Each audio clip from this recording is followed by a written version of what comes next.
ایک وقت کی بات ہے۔ ایک خوبصورت جنگل میں خرگوش اور کچھوا رہتے تھے۔ خرگوش بہت تیز اور پھرتیلا تھا اور کچھوا آہستہ اور سوچ سمجھ کر چلتا تھا۔ دونوں کی عادتیں ایک دوسرے سے بالکل مختلف تھیں، لیکن وہ بہت اچھے دوست بھی تھے۔ ایک دن خرگوش نے کچھوے سے کہا، کچھوے بھائی، تم تو بہت آہستہ چلتے ہو، اگر کبھی مقابلہ ہوا تو تم مجھ سے جیت نہیں سکتے۔ کچھوا مسکرایا اور بولا، تیز رفتاری سے زیادہ صبر اور محنت اہم ہے، اگر چاہو تو ہم مقابلہ کر کے دیکھ سکتے ہیں۔ خرگوش کو کچھوے کی بات مذاق لگی اور وہ فوراً مان گیا۔ اگلے دن جنگل کے جانور مقابلے کے لیے جمع ہوئے۔ مقابلے کا راستہ طے کیا گیا اور سبھی جانور خوشی خوشی تماشا دیکھنے آئے۔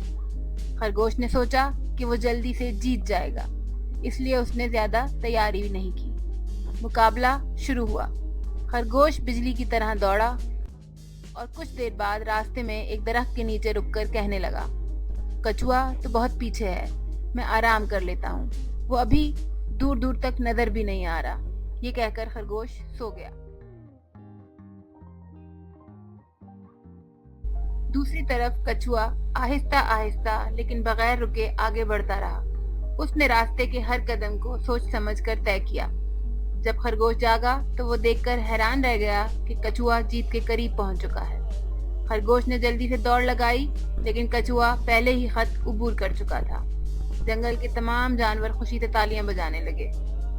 خرگوش نے شرمندگی سے کہا، کچھوے بھائی، آج میں نے سیکھا کہ صبر اور محنت سب سے بڑی طاقت ہے۔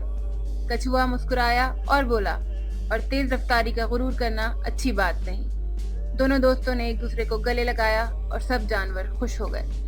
یہ کہانی ہمیں سبق سکھاتی ہے کہ ہمیشہ صبر اور محنت سے کام لینا چاہیے اور دوسروں پر ہنسنے کے بجائے ان کی عزت کرنی چاہیے۔ بچوں، یاد رکھو، جو محنت کرتا ہے وہ ہمیشہ کامیاب ہوتا ہے۔